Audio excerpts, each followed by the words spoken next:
Welcome to Fright Fix. My name's Sook. My name's Celia. How are you, Celia, on this wonderful September late summer afternoon / evening? Oh, I like that description of the day. Yeah, I'm good. I mean, this heat wave that we're having at the moment is kind of killing me a little bit. I think we were both saying that our ears are way too hot in these headphones, so it's not a great podcasting day. It's unnatural, yeah. It's like a second summer of the year. It is. I think in the last episode, I was saying how excited I am for autumn and all things Halloween, and now it feels like it's back to summer. And not that I don't love summer, but I think I might be done. I think I'm ready for the kind of chill and the darkness, but I will regret that, I think, soon. Yeah. I think this heat is actually getting ready to murder all the trees and grass and turn everything orange and red. Yay, because I love the American autumn where it's like proper fall, that was my American accent, of like leaves, and we don't usually get that here. They just drop to the ground and that's it. Yeah, just sludge. Yeah. How are you? Yeah, I'm good. I'm ready for the weekend. As soon as we've hit the stop button on this recording, I'm heading straight out to the park. Yeah. Going to visit all the dog friends. Nice. Yeah, the evenings are the best.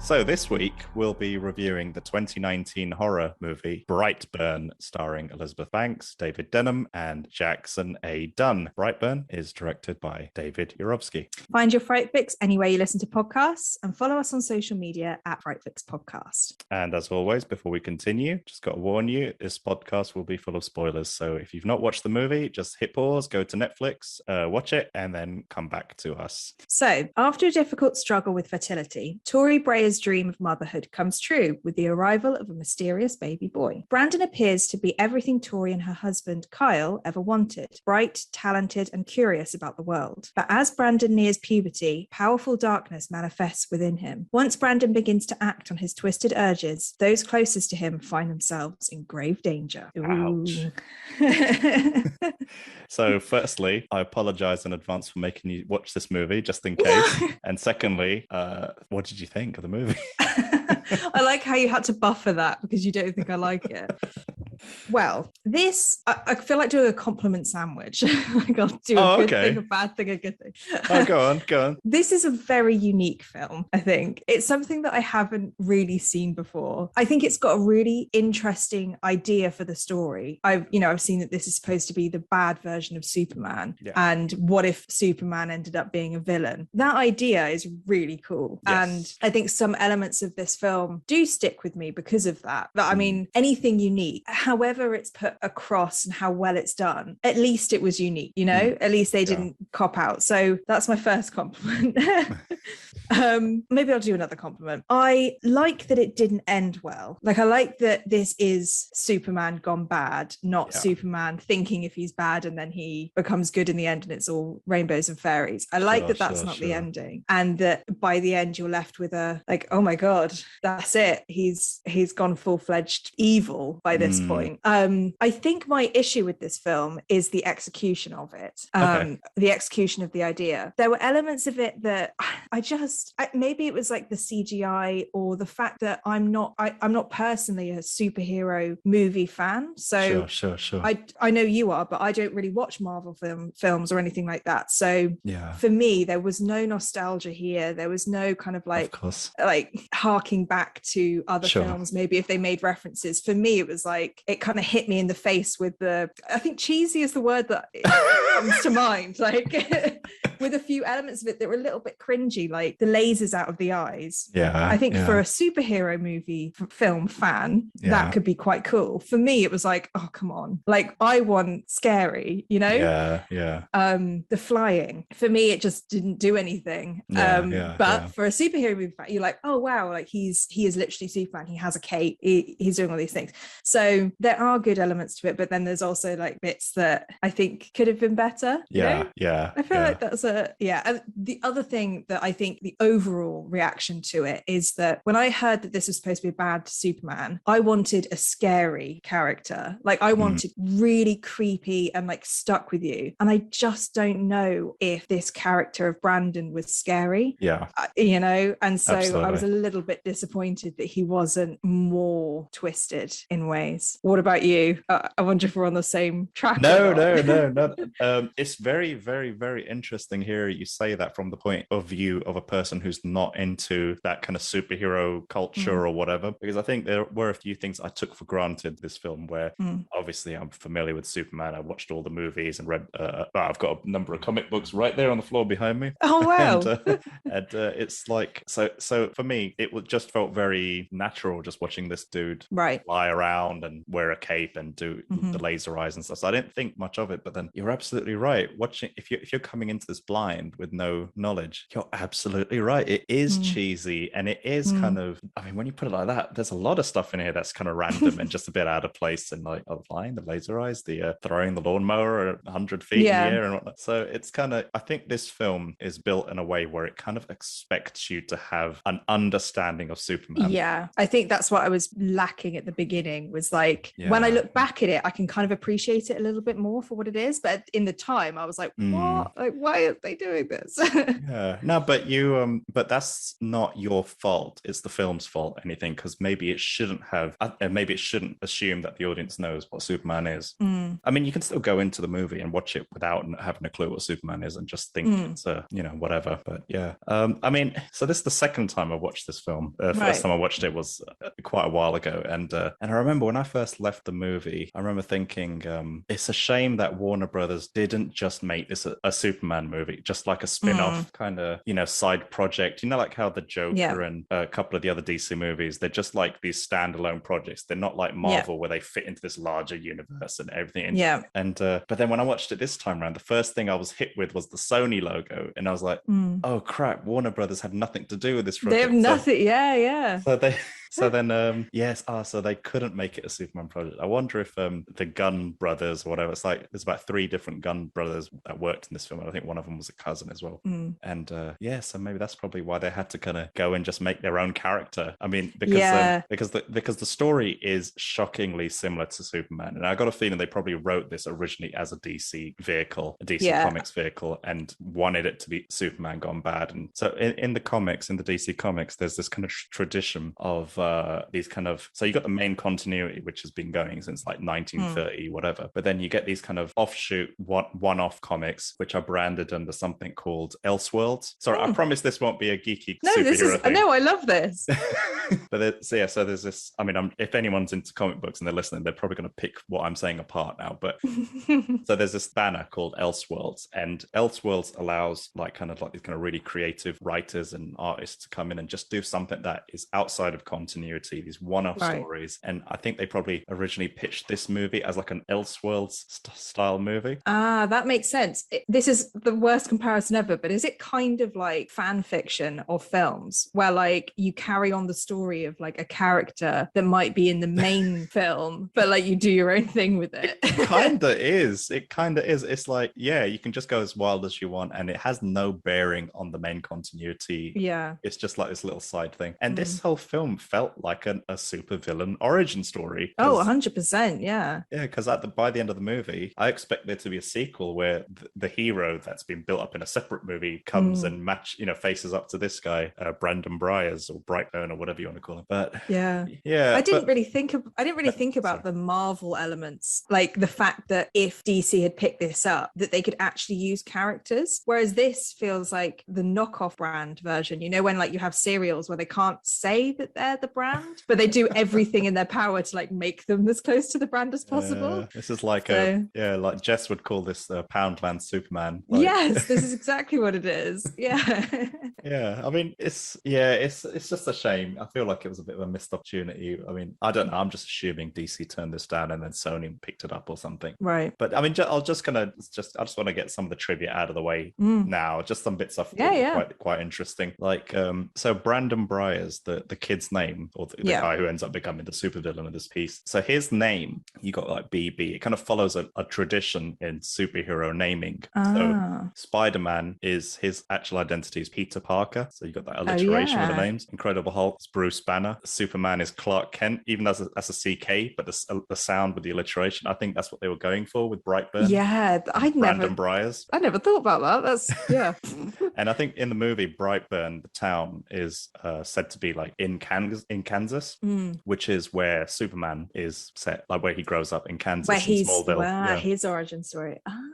Yeah, but I mean, just going back to like just thoughts of the film. I mean, I kind of share your thoughts in terms of execution. I mean, overall for me, the movie, it kind of had a lot of tension. There were some tense scenes, and I mean, it's not quite at the kind of Conjuring level or some of the other stuff we've watched, but for me, this is just above average. So it is better than average, but it's not great. Okay, that's fair. And I did like the kind of naturalistic camera angles and like just the use of camera, the handheld. It kind of all felt a bit kind of documentary-like at some points. And yeah, I mean, I had a question for you actually. Oh yeah. Sorry, I know we haven't even started the episode yet, but I just wanted to ask you, like, what would you have done? So in Brightburn, it follows the same story as Superman. Like, kid lands on Earth, and then parents take him in. What would you have done if you found that baby in the forest? This is such a good question because it's one of my biggest bugbears with this film. Well, firstly, I would not keep that baby purely because it's not a baby in terms of like a human baby. And this is what I couldn't really wrap my head around in this film, and probably any superhero film that does this, is that if something falls from, like a comet falls from the sky and it's clearly an alien spaceship, and you pick up it looks like a baby, but you can't possibly think this is going to be a normal child. So my thing about this film is that they kind of expect him to have a normal childhood and adulthood. And when stuff starts going wrong, they're like, I don't know what it could be. It's like, well, maybe it's because he's not a human. Maybe it's because they're like, it takes a long time for these parents to like think that there's anything wrong with him. But the first thing I'd think, if my child dropped a pen on the floor, I'd be like, oh my God, he's an alien. Something happened. Like everything he does, I'd think it's something to do with the fact that he's not human. So it would make it quite hard to raise a child kind of knowing that they're not human. But then the other part of me is like, well, what else is going to happen? Like, I don't want him to be experimented on. Like, who do you give it to? I don't know. Maybe you just pretend that you found a baby, just like a normal baby, and give it to but social services are so bad. I don't know. I think the first thing is, let's just say you open that little spaceship that you landed in. The first thing you do is not give him a name or her a name. Yeah. And then call the police, give them the location, and then you run away. But then what if they do something horrible, like start experimenting on the baby? Well, you'd never know, I suppose. Oh, you never know. Yeah. And, maybe one day in like 16 years or something, you start seeing all the news events of cities being blown up and whatnot. Then it's that kid. It wasn't your fault. And you're like, thank God it's not my kid. Oh, parents, gosh, I blame the parents. Yeah, but it was weird for me, not being a superhero fan, for them just not to think their first reaction to anything that this child does, breaking a person's hand, like, oh, there's clearly something wrong with him. His development is different from children normally. Like, they hint at it through the puberty thing, like, he's like, you're different, you're changing, but they're talking about it in very human terms, like, you're going through puberty, but clearly there's a lot more going on than that.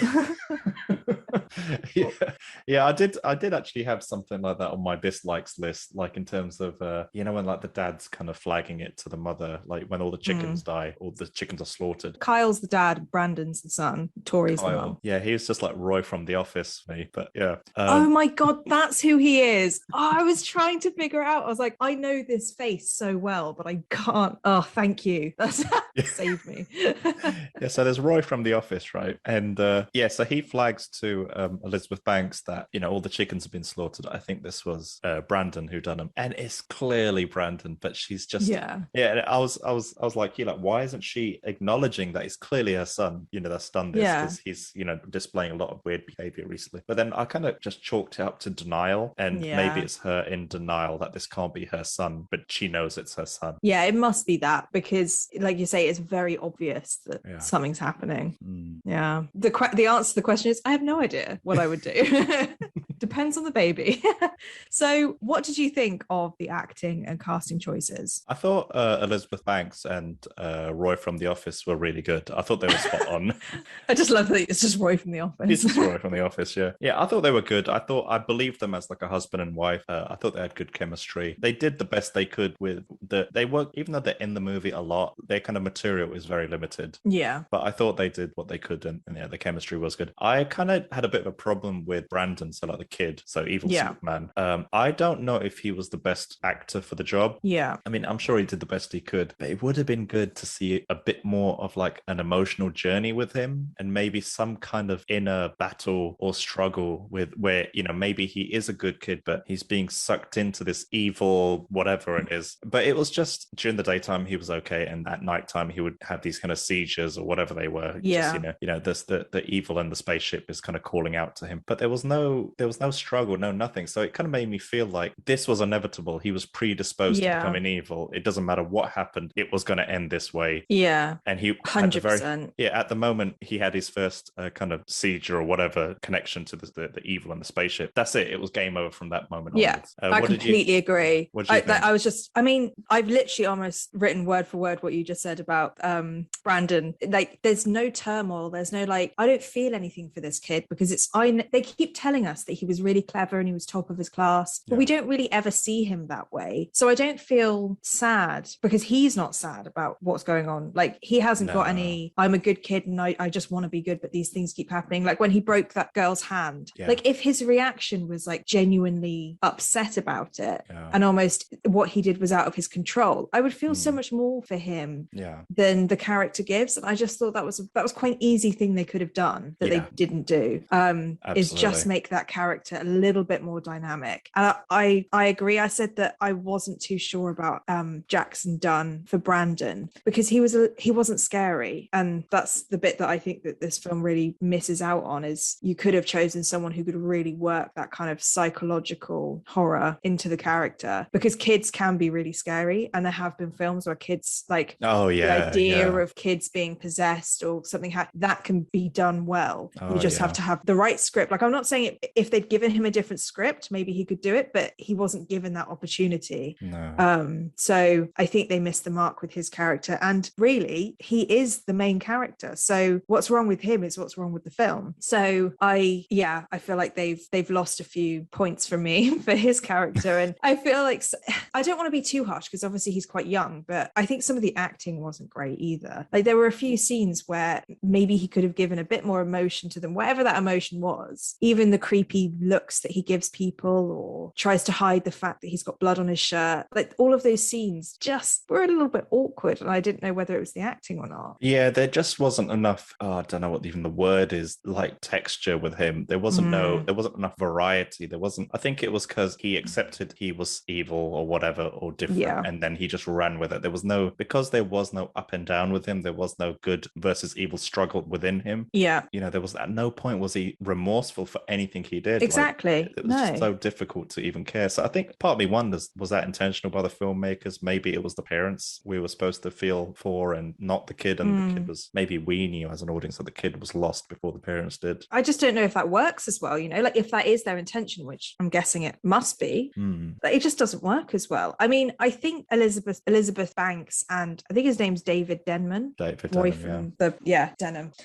I think they did really well. I actually really liked the character of Kyle as a father. I think he was a believable father figure, in terms of he wasn't a kind of cringy, I don't know what the word is, but sometimes it's always like mum character good, dad character bad. It's like, no, that wasn't what this was. It wasn't like a nice caring mum and then the dad who's like a little bit closed off. No, he was, I felt like he really cared for his son, and there was a lot of emotion. I liked their sex talk that they had when they were in they were shooting. I like little bits like that makes it just feel like a real relationship. And I think that Elizabeth Banks as the mum was also really good. I think she probably carried it for me in terms of emotion. Like the emotion you want to get out of Brandon, you're getting out of Tori, which is kind of what you said, like maybe that's what they were going for, but I feel like she carried that relationship between them quite a lot. And the only reason I knew that there was a turmoil or a struggle was through her, not through Brandon. I agree with you. I think you might be saying the name right. I think it is David Denman. I think you might be Denman. right. I've been saying Denham. I clearly got that wrong. But I liked his character quite a bit. He with both of the parents, they felt like two parents that were trying their best. Yeah. I liked how they disciplined him when he needed to be disciplined, like how a real parent would. Like, they weren't really taking his crap at any point. Yeah. It was only when it got to a point when he was capable of overpowering them that they kind of started backing off a little bit. But I think their chemistry was good and whatnot. And I actually think the supporting cast, like the teacher and her husband, were pretty good too. I think everyone was pretty good. They were okay. They did the best they could with the material. But it's just Brandon who I think we both agree he was a bit lacking. Yeah. I mean, to be honest, I would like to see Elizabeth Banks and David Denman in another film together because I think their chemistry was really nice and I could see them as a relationship. Are they in a different film? Well, you can see them in a different film together. I don't know. Well, but they're not in a relationship. They're both in Power Rangers, which was made really, I think 1 or 2 years before this movie. Like, so are they both Power Rangers in the film? No, gosh. What kind of Power Rangers knockoff is this? Like middle-aged Power Rangers. Yeah. No, so I think Elizabeth Banks plays the villain in the movie, right? Rita Repulsa, and David Denham plays. Sorry, I keep calling him Denham now. He plays the father of one of the Power Rangers, I think, if I vaguely recall. Ah, I didn't know that. I wasn't leading to that for you to be able to say that. I just didn't realise. But I do like their chemistry, and I think that they would do well as two main characters in something. Even another horror film, like I could see them doing something like The Conjuring as those two characters. I feel like they could do good stuff, but this film, not so much. So was there anything, any scenes or any bits that you did like? Yeah, no, there was. This isn't a film that I didn't like. I think, there have been a few that I've kind of said didn't like this film, but this one, there are bits that I like. And you did pick up on it earlier with like the camera work and stuff. I think that this film, what I like about this film is it does try and do some cool tricks with the camera. They really think about the scenes. It doesn't feel like it's all been mashed together and kind of spat out at the end. There are some cool tricks, and one thing I did like was the bloody eye scene. Not the actual, not the gruesome, not the actually. That's one of the bits I didn't like was the actual piece of glass in her eye. I'll get to that later. But the scene where you're looking out of her eyes and one of them's bloodshot or bloody, and the other one's not. Yeah. I thought that was really cool, and the fact that you could see Brandon through the bloodshot eye, but you couldn't see him through the normal eye. Like he would appear in the background of and so he's like covered in red, and you could just see these like glowing eyes that he has, and then he disappears, and you get kind of disorientated with the character that's watching him. And I just thought like I really liked that. And at that moment I realized something else that I liked about the film, which was it kind of feels like a video game to me. Like I could imagine this as a video game. I don't know who you'd play, but it's like a small town, which would be the map. Like they don't go very far. They have select places they go the farm, the diner, and school. Like you'd only have to build kind of like 3 areas of your map that you could go between. You've got this kind of like first person view through the eyes of this bloodshot, and that could happen. You could be like running away from Brandon as he's following you, and there's just a few bits of it where I'm like, I could see like having to find like weapons to try and like kill him with this. I'm kind of imagining like he's the villain in this. Like you're not actually Brandon. Survival horror type game. I thought that would actually be quite an interesting game. That would be. Now I want to play that game. Imagine working in the murder mystery element, and there where you're the cop looking for who's the murderer, and oh gosh, maybe it's that flying guy. Do you think that evil looking flying guy is the murderer? Nah, he's something else.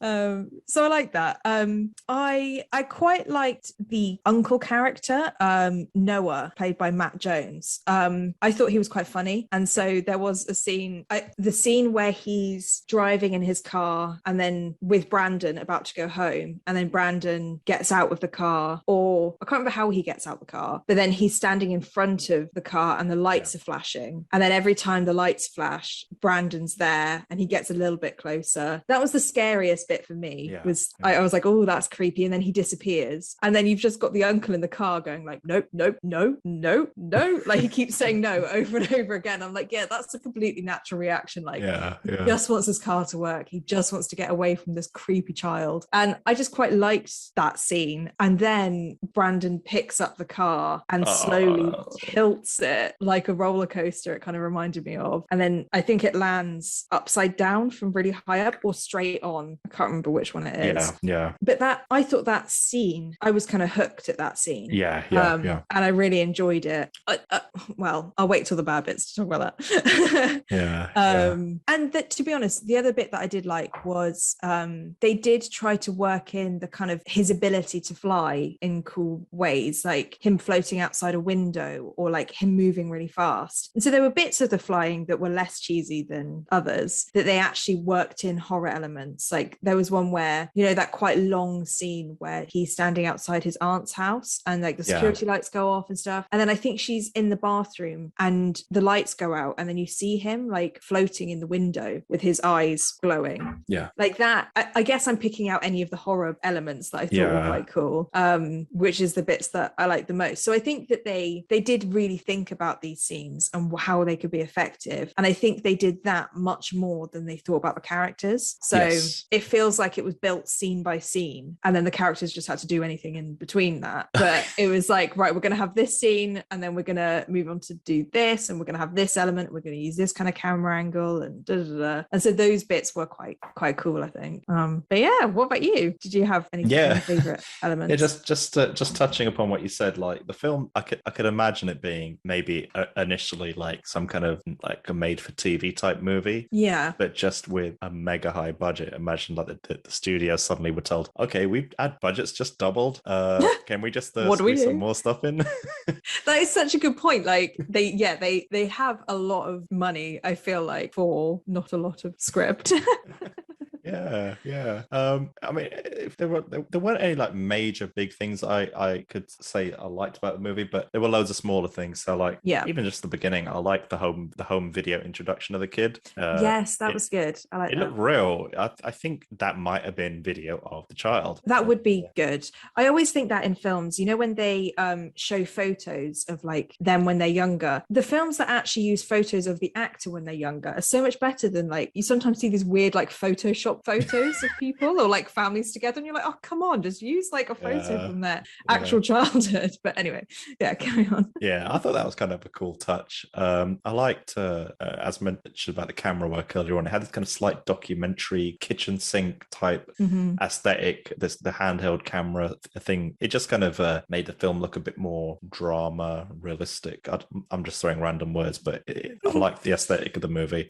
And there's this one bit when Brandon has his first kind of connection to the ship when he's laying in his bed and he gets up, and you know the bit where he gets up and he jumps out of the window the very first time, the bit where he gets up off of his bed and you see his feet land on the floor, but from the point of view of under the bed, his bed blanket comes down with him and it looks like a cape. It looks like the Superman cape. So just that's little, cool. It's like loads of these little tiny details which I thought were pretty good. I like that. I liked how so you know Caitlin, I think her name is, the girl. Oh, the girl. Yeah. So when she's visited by Brandon, she's writing, I think she's writing an essay or something on her laptop or something.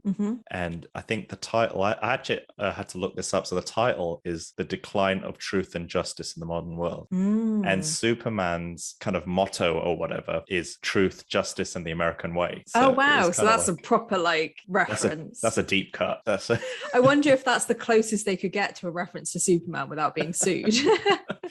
Probably, yeah. It just makes me think I bet this was definitely written as a Superman story, and they just turned it upside down. I actually found the film quite gruesome in a lot of places, and I thought it was I mean, they clearly spent the money somewhere, and it's on the flying and the gruesomeness, and it's just nice when a horror movie, actually not nice, that makes me sound like a psychopath or something, but it's kind of cool when horror movies go all out on the gruesomeness. Sometimes, like when the uncle's jaw like is dangling off his face, dangling off. Yeah. Dude, that was tough. And there's the bit where one of the police officers, you only see her in the background, kind of blurred. She's like kind of flicked up and down against the ground and the ceiling so much, and she's just like dead. And there's the bit where the waitress in the cafe is in the fridge, I think, or the cupboard or something, and then Brandon in his evil form runs up to her so fast, but then we cut to some porridge being thrown into a bowl, just like slapped into the bowl. It's like this kind of slop, and just that kind of connection between the two. I thought that was pretty cool.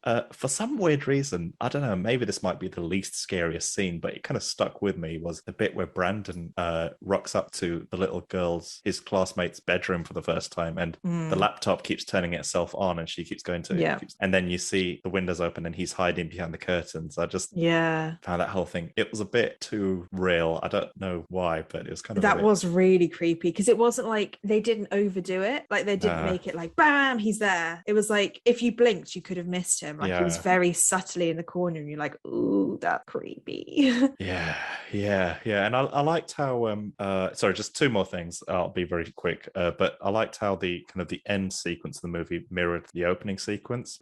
So where Elizabeth Banks at the beginning is looking for her son in the barn, and they're whistling out to each other, and then he jumps out at her and scares her, and then the very last bit of the movie is her looking for him in the barn, calling out his name, whistling, and then he he doesn't jump out and scare her, but he carries her to space and then drops her.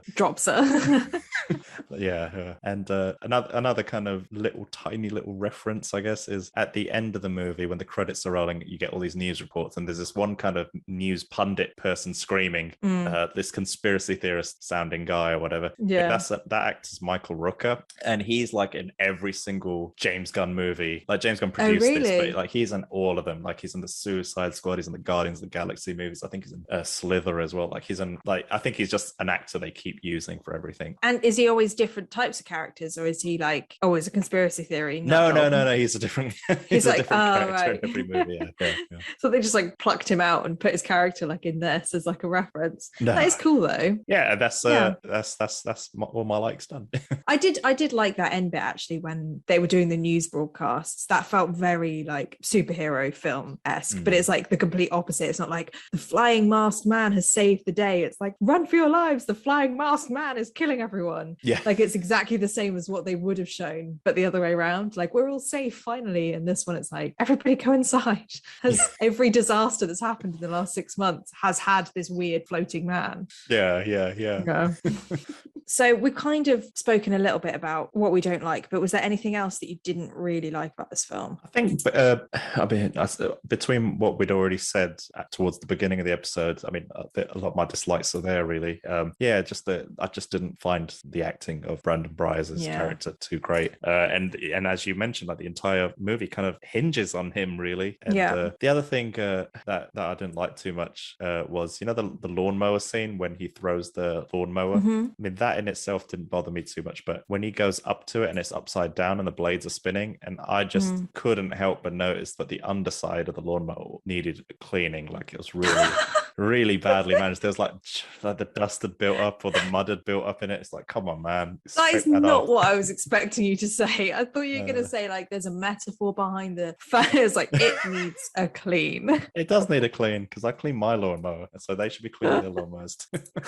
That's so funny. What were your dislikes in addition to what we've already I have to think about something else that wasn't clean. I mean, we've kind of spoken about most of them. I'm actually kind of the opposite of you when it comes to the goriness of it, because I feel like this film should have been scarier to be that gory in my mind. It was almost like they didn't scare me enough to warrant the gore that comes out of it, and maybe that works because it's shock factor. But it was almost like it didn't seem to fit in the film for me. It was like, you can pick out the really gory scenes. I think there's probably like 3 or 4 maybe really gory scenes. About 3 or 4. And if you took them out, like nothing would change really. Like No, there's no, you know, no. and I suppose gore for gore's sake works in certain films, but for me in this film it didn't really work as well as other films. Maybe it was like there wasn't enough darkness in the film. Like there were bits of it that were a little bit more lighthearted, and maybe it was because like Brandon's character wasn't fighting himself, like there wasn't that deepness to it. And then you just get gore out of nowhere and it's like, oh my god, I don't know, that was probably the only other thing that I could think that something just come to mind right now after hearing you say that, and I don't know if I don't think the target audience is that kind of horror movie audience. I agree. I got a feeling this is like a halfway house between superhero kind of fans and their kind of gateway movie into maybe horror. That's a good point. I think this happened to me with Drag Me to Hell. I think the same thing happened where I kind of went into the film thinking it was something else or not really getting it, and so not appreciating parts of it, because I actually didn't know that this was supposed to be Superman gone bad until afterwards. So I kind of was watching the film like, I'm not really sure what's going on or what this is in reference to. Like, I know the Superman story, but not well enough that it came to mind when I was watching it. And I think the whole time I was just like not really sure what it was trying to do or where it was going. And so, but when I was looking at it afterwards, I was like, oh yeah, like that is actually a really cool idea. And now I kind of get it a bit more, but I just wish it was, and I also get the gateway to horror, definitely. It must be. And I wonder what the marketing was for this, because if you market it as Superman gone bad, or if you market it as a horror film about Superman, like that would be two different stories. Because I mean, I would be drawn to a horror film about Superman, but if this is supposed to just be an evil Superman, it's probably going to be more like a Marvel film, which I guess this is what this is. I just feel like it's a lot of potential that they could have used. They did. I agree. A lot was wasted. This could have been something else, but were there any other dislikes you had? No. I've put, surely the parents would suspect something was off by the fact that he fell from space. Oh, minor detail. Which is like a tiny thing. Apart from the fact that the CGI wasn't great in some of the scenes, it kind of the flying, I feel like it's so hard because that's not natural. Like, we've never seen a human just flying around. It was kind of threw me a little bit. But that was I think it might have been budget related. I think this film was probably relatively low budget compared to a lot of stuff out there. There's the thing with this movie is it only really kind of occurred to me towards the end of the film, and I mean I haven't really thought this through, but it's like if you take away the superhero element or the superpower element, and you took away the alien element, so take away everything science fiction-y or supernatural fantasy about this film, I kind of almost imagined like a separate movie here. And it's like imagine like this mother that kind of spoils her child, not spoils her child, but dotes on the child a little bit, which they do in this, and she kind of treats him like a baby a little bit at the beginning, but however the father is very clear, like the father has the boundaries. He's like, don't go into the barn, no, you're not allowed to have this gun. Whereas and everyone at school tells him, oh, don't worry, you're clever, you're in the top 1% of 10% or whatever the thing is. So he's constantly being told he's special. He's never allowed to be disciplined by his dad or whatever. He's constantly being told he's special, so he starts to think he's superior. And there's posters in the school which are like, the world is your oyster, and I think that they do that at school quite a bit, like, you can do anything if you dream for it, whatever. And it's like without giving people that reality check or whatever. And I mean, I'm sure the parents had the best of intentions, but they kind of in a weird kind of way reaped what they sowed almost. And I just felt like this could have been like an origin story for those deluded X Factor singers that think that the rest are rubbish. Like this is how they're made. What I mean? No, 100%. Like, this is a story about your story would be like how not to raise your child to turn into, and they could turn into anything. Like, they could turn into like a psychopath, or they could turn into an X Factor dropout. But that sounds like a really cool film, like, because it has those elements in here, and you're absolutely right. Like, the story of bringing up a child is really interesting, and like what you do and what you don't do. And then if you kind of tell the story about somebody who thinks that they can take over the world, let's say, like the world is your oyster, and they twist twist that to mean like I can take over the world, like I can become evil and do whatever I want. Like you could do that kind of story, and it could be like a politician or something that becomes like a leader, like a warlord or something, because you know, you could take it to so many different like levels from this idea that you've been taught that you're perfect and you're the best. Because there are like quite a few serial killers that start that way as well. Like they think that their parents have always, or their mum, usually the mum, has always told them that they're the best thing since sliced bread, and then they think they can take what they want, and then it starts off this kind of story. So I feel like in all of these episodes you make these really cool alternative endings that are way better than the films themselves. I'm trying to keep that up. It's like it demands a lot of brain power. Every time I'm like, this is so much better, like make this film. Fright Fix Productions. I just keep waiting for other movie makers to trip up so I can improve their story. Yeah. But if I had to write a story from scratch, I'd screw it up straight away. So what were your kind of closing thoughts, Fright Fix review for this movie? Well, I mean, I was actually really excited to review this film because, like I said at the beginning, it is really unique, and it's like, this will stick with me. I haven't seen anything like this before. As I said, not a superhero fan per se. So there were obviously elements of this that were clearly for an audience that knew what they were watching. Slightly disappointed with mainly two things. It wasn't scary enough, which is fair enough if that's not what the film's supposed to be doing, and that the character of Brandon just wasn't complex enough, and I didn't feel anything for him. But this film is entertaining, and I will give it that. Like, it's an entertaining film that has a lot of quite cool things that obviously the producers and the directors really thought about. Like you said about the kind of subtle references to Superman and stuff like that. If you know those films, this will, I think, be quite a cool film to watch. Just don't expect anything revolutionary in terms of the idea of a bad Superman, because that's not the thing that it does well. Like, the plot isn't the thing that it does well. No. And I think it was kind of better for me to not know that this was supposed to be an evil Superman before, because I would have got really excited by that and thought of, like you did, like all the possibilities of what this film could be. And then when you watch it, you're probably going to get a little bit disappointed that you don't see that. So I think I always struggle with this bit, and I always think I give films too good of a rating. I'm probably going to give this a 4 out of 10. Oh wow, okay. Yeah, that is bad. Okay. Yeah.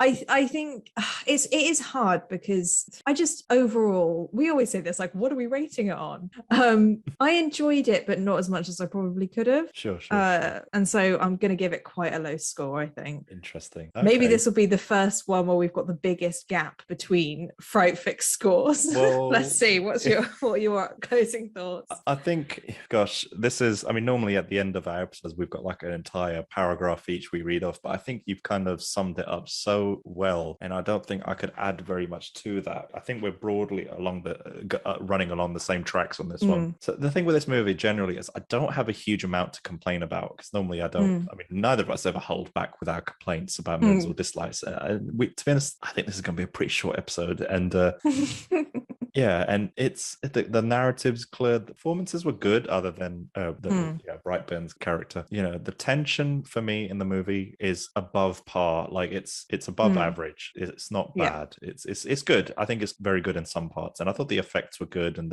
with the gore and even generally all the CGI and everything, I thought it was pretty good. And I kind of generally appreciate the twist on the superhero genre, because I don't think I've ever seen a movie quite like this, and I don't know if they'll ever make another one like this. But as a small kind of standalone movie that's just self-contained, I thought it was pretty good. And the thing with this movie is I don't consider it a horror movie, really. It's like, as I mentioned earlier on, it is this kind of gateway horror movie to comic book fans, or comic book, maybe people that have dabbled in comic books but have no interest in horror, or people that do, like, not dabbled but that are comic book people, but they maybe, oh, here's a Batman movie or a Superman movie that's horror. Hey, why don't you take a look? Oh, I don't like horror movies, but it's got Batman in it. Let me go take a look. And their kind of entry into horror. And I mean, one of my friends, he actually recommended this movie, that we review this movie, because he has no interest in the podcast, but he said, if you review this movie, I'll listen. And so we're blackmailed into doing it.